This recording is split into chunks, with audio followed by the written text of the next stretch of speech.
Hello everyone and welcome to another video in this character modeling series. So it has been a couple of weeks, actually more than 2 months maybe, since I last released a video, and so I feel like I owe you a little bit of an explanation as in what happened and what the future of this series is going to be like. Now unfortunately I don't think that I will be able to continue the series. I tried my best, but quite honestly I don't think I'm quite able to do it yet. I could finish the character, but I want it to be as good as I could possibly deliver it. I want the information to be as accurate as possible, and so I'm afraid that if I would do it now, I would sort of not be able to explain the things that I wanted to.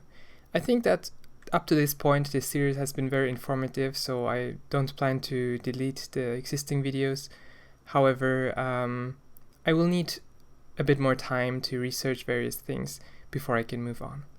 So to show you at least a little bit in this video, I want to show you what I worked on, what I researched throughout the last weeks, and what really got me stuck in this process. So you see, first of all, the character design changed quite a bit. Basically, let me go to Blender quickly, and I will open the version that you last saw. I think the last version that I showed was this one where we finished the hair and it all looked quite nice. But from this point onwards I had to struggle with new challenges. For example, I wanted to find out how to do the face as good as possible, and also, to be quite honest, the hair, although it looked nice in this still render, it is not a very ideal solution after a lot of consideration. I would like these strands to be able to move more, especially when animating them, when simulating them, and it just turns out to be not the best solution. So yeah, I moved on from there. You can see that throughout the next couple of versions, I tried to do topology. Here's one version that kind of failed, and I tried to do more. Let's see, do I have it here? Yeah, so you see I played around a lot with the shading. I was not very happy with the way things turned out, and you see I have a couple of versions that all look slightly different, but finally I think I found a good solution in terms of topology. I went with a very sort of traditional approach, as in doing clean topology in the end, and I was able to copy some of the normals from a simplified mesh. And this is when I realized that I had a little bit of an issue with the shading.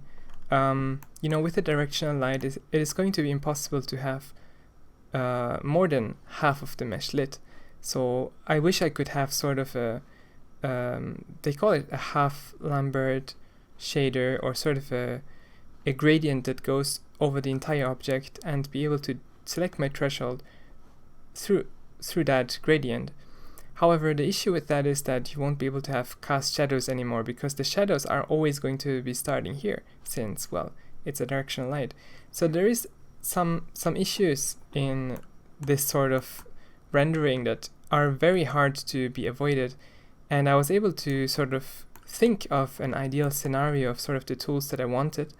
However, what I want is basically still likely impossible in Blender, and I was not really able to find good solutions to really get the shading right.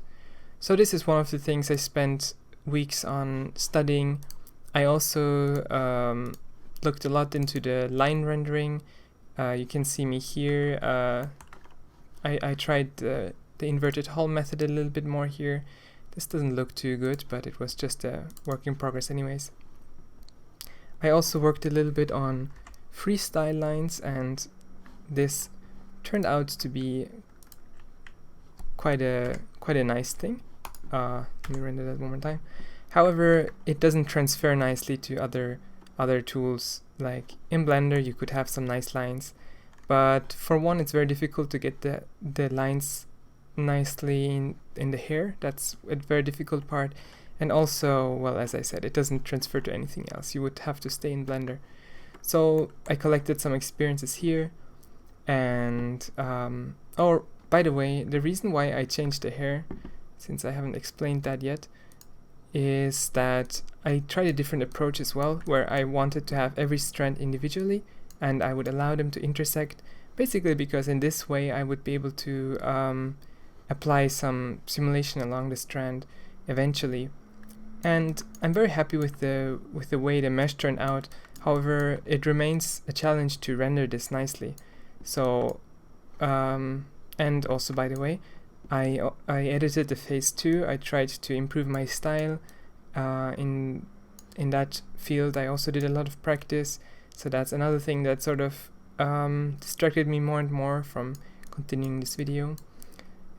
And then, sort of as a new approach, I tried to move things into a real-time environment. So this time you can see me, I played around with creating lines and the stylized shading in Unreal Engine, and it looks pretty good. I was able to solve quite many issues regarding lines. It's not perfect, I still have lots of things that I would like to improve, but you can see that this is something that I think is acceptable in a game. If you were to play with a character and you have outlines like this and the shading like that, it's very much you know, trade-offs that you have to do everywhere. The shading is there's still this issue that I described before that can't be avoided, but I was able to figure out how to do the normal editing very nicely. You can see that the shadow line transitions very nicely over the face. I didn't do the hair yet, by the way, but the lines here could also be smoothened. So yeah, pretty much I figured out a bunch of things, but in the end there are things that would require me to go back a few steps again, and just for the flow of the tutorial I feel that it's becoming very confusing at this point. I can't explain every single step in my thought process there to explain why I went back and why I redid things. I think a tutorial should be more straightforward, explaining various things that are practical. So in conclusion then, I was still missing a lot of knowledge, specifically in how these sort of renders are made. While I do feel comfortable about sculpting my characters and I could create a nice character in that way, the rendering stage of a stylized character is still something very experimental. So I decided that I want to just take more time and figure things out. I will, however, share everything I learn as soon as I well, gain some new insights and as soon as I'm able to record the videos. So although it might be some time until then, I hope that you're looking forward to it, and again, apologies for not being able to finish this series the way I wanted to, but well, I'll do my best to do it better next time. So thank you all for watching. I hope you enjoyed this little update video, and I hope that you're looking forward to what's to come next. Also, by the way, if you're interested in what I do, definitely maybe follow me on Twitter, because I update a lot more frequently there, so you can see my most recent discoveries, so that might be interesting for you. So thank you again for watching, and I hope to see you again next time.